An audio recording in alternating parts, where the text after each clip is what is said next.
Sorry,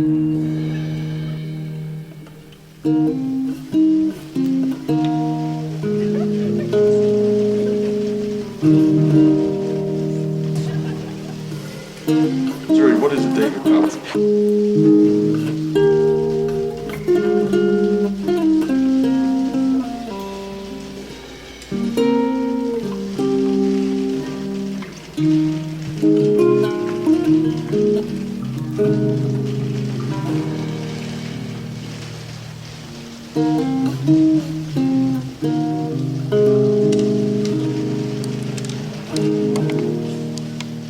Hello, we are back in Amsterdam at the same accommodation I was last time, except not with my ex-boyfriend. With your girlfriend. With my girlfriend. I think they think we're in love. Everyone thinks we're a couple. Yeah. Sisters or a couple. Sisters or a couple. Because I accidentally said another couple's coming, like Jackson and Ella, because we're a couple of people. And we walked in and this is what was on the bed. Our little love nest. Geordie is shooting some videography content. I'm on my little G7X. But this is our little room. You walk in here, bathroom, the shower, very basic. A little desk, our bed, and our view. It's so different seeing this in winter instead of the beautiful summer with the trees, but it's so nice to be back in Amsterdam.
Birthday girl!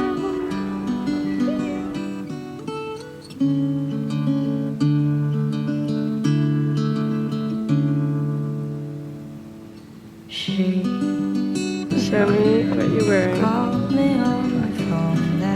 Give me a 12. It's really nice. It's a nice colour. I don't have a dark brown.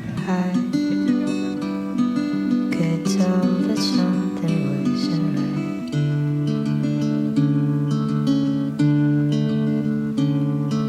Silence followed by a heavy sigh. Hello, it is Saturday the 21st of December. It's Ella's birthday and I think it's about like 1-2 p.m.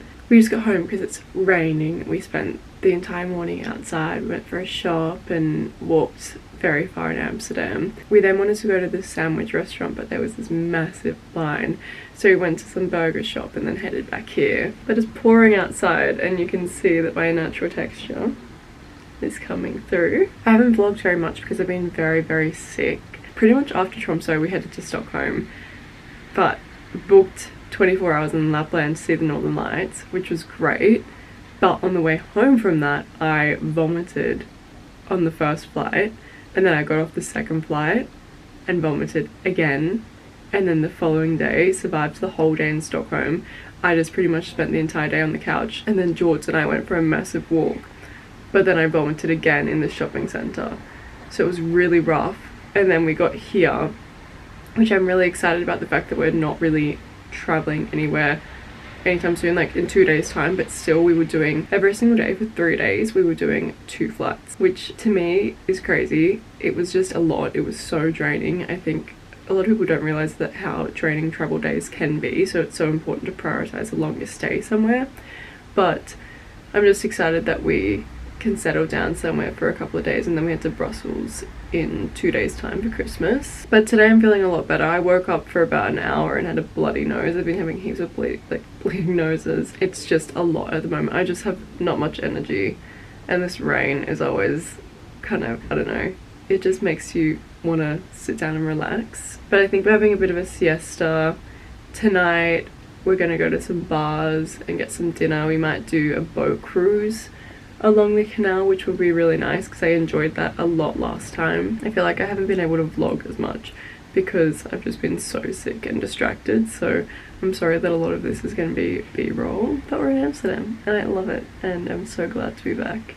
It's weird being back at the same hotel that I was like just over a year ago with my ex-partner. I think it definitely brings back a lot of different emotions because London, where we stayed at that hotel, and here were probably the two worst places during the trip.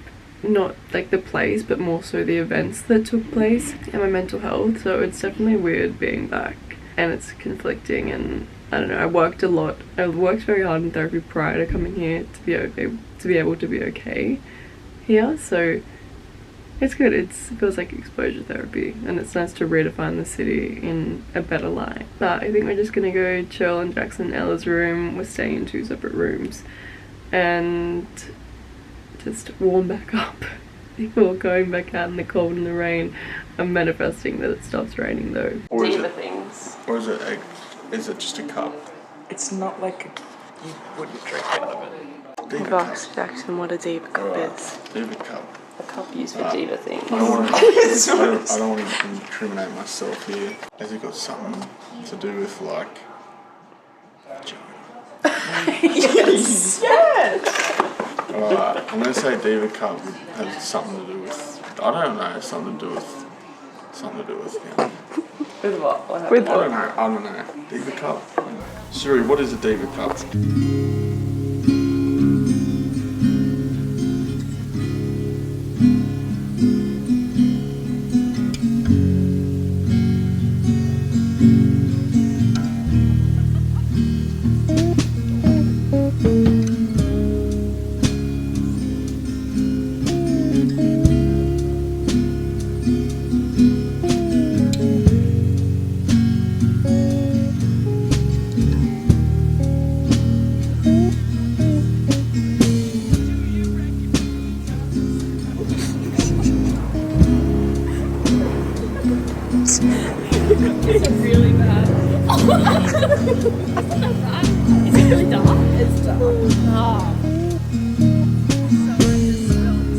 Motion pictures on a TV screen.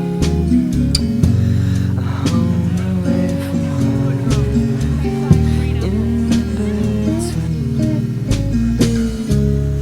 But I hear some people got their dreams. Wait, go. No, you just put it in and then you blow it. Okay, just close your eyes. Oh, it's easier. Morning glory.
like you.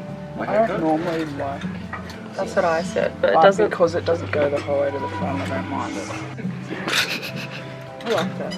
I think it's not like super. Like it's You like can wear a. that at home too. Just keep in mind you've got a thick jumper on.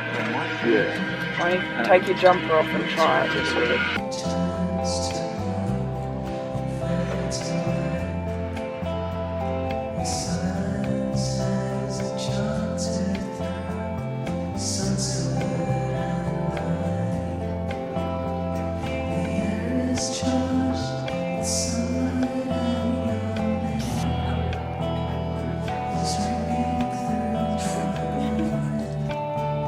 Not because I won, I get to go first. That's just the rules.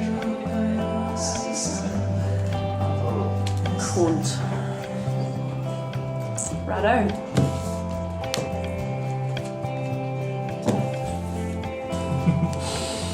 I win. Oh my god! I have jumper. Yes! Oh. Sorry. I'm so sorry for that outburst. And I had less cards than Sienna, so Sienna she got the bronze. You got third place? You got third. Shut the cameras off. Yeah, it wouldn't even hurt. It wouldn't even hurt because I don't care if I get hurt to a good bobble. What? Sorry. Oh. Sensitive. We got Jackson bullying me yeah. live on camera. He's a hater. You know, I don't know if I want you to film this. What is it? So, I actually thought Jordan's one was the worst one. But it was, I felt bad for it. So I didn't want to put it,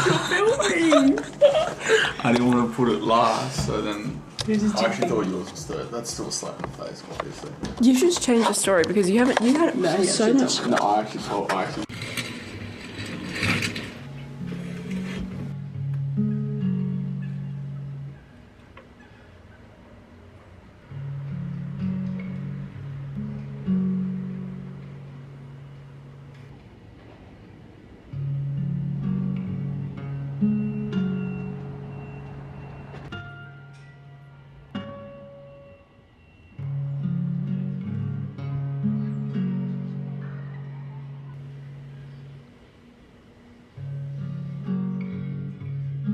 It's our last day, well not last day, we're checking out in about 10 minutes and we're going to Brussels. So yesterday we just went to the Van Gogh, which was incredible, it was so beautiful, and then we headed to, we just went for a walk around. Got the chips, we tried these chips and waited in line. They were pretty average, they were nice. It was like a 25 minute wait or something like that. They were just very much chips. I think for Australia we're very spoilt for what our chips are like, so it was just kind of average. After the chips we went to Anne Frank house and that was a very, very emotional experience. I'm about to get my period, well I got my period today, so I was crying extra, but it's just this really, I think it's really important just to like engage in, they're hard subjects and they're really confronting, but I feel like it's so important and we owe it to ourselves, and by showing respect and being aware of like past trauma and other people's trauma because we have it so lucky. Yeah, I just think it's really important, and if you ever have the opportunity to go, definitely it'll go. pull on the heartstrings and it's really confronting, but it's also like really inspiring and amazing to see like young women throughout the world and how powerful they can be. And even though Anne Frank had a really hard life and, you know, lost her life during World War II, that her legacy has carried on for years and years and years, and people like us can go and experience that and look up to people like her. So yeah, it's just really empowering, I think, and it's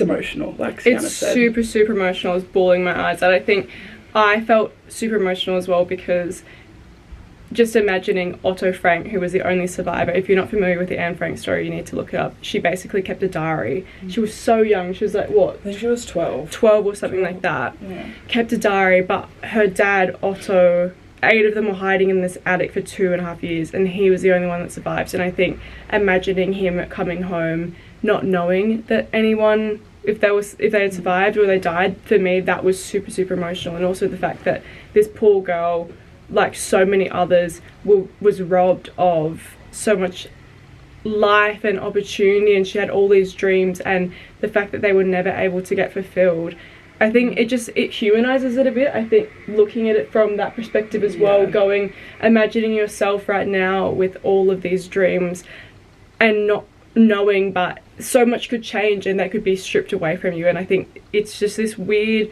battle between feeling guilty because you're so privileged because you weren't born into that. It's completely up to birth, and that's what we were talking about last night at dinner. A lot of these people who are stuck in war and all that, that is something where they're born into that. We are so lucky to be born into somewhere like Australia where there isn't much war, but even you just have no choice over that. We were saying last night, it's easy to feel guilty, like, that we were born with the opportunities that we are given. And I think, like, it's just important exposing yourself to these hard things. Well, it puts things into perspective. I think reminding yourself and educating yourself on things that have happened, it's so easy to live in your little bubble. And then taking a step out of that and looking and reflecting, like, when we talk a lot about volunteering in Africa and things like that, but educating yourself on the war, and you can so easily step away from that and never learn about that. When you can, like, put yourself in uncomfortable positions and get amongst it, because it really changes your priority list in what's important in life and what we value, that is just so petty and so ridiculous. And, you know, we can write and we can publish and we can do all these things. And you have so much freedom. She couldn't, so. It was really cool, and I really recommend it to anyone in Amsterdam to go. And it's just this it's so special as well because you don't have your phone, you're not allowed to record anything. And I think being able to be so present, and it was just a really nice experience. Well, not nice, but enriching. But yeah, then after that we just went and had a siesta. I had an 1.5-hour nap. Jordan went for a walk to Hoxton to go to the photo booth there. I didn't get to go because I was tired. But then we went and got dinner and headed back. Jackson, Ella and I played card games. Jordan slept for 13 hours. And that was our Amsterdam trip. But now we are running late. We're meant to be checking out right now. I will see you in Brussels for Christmas. It's December 20. It's Christmas Eve today. What date is it? The 23rd. See you in Brussels. One brain cell.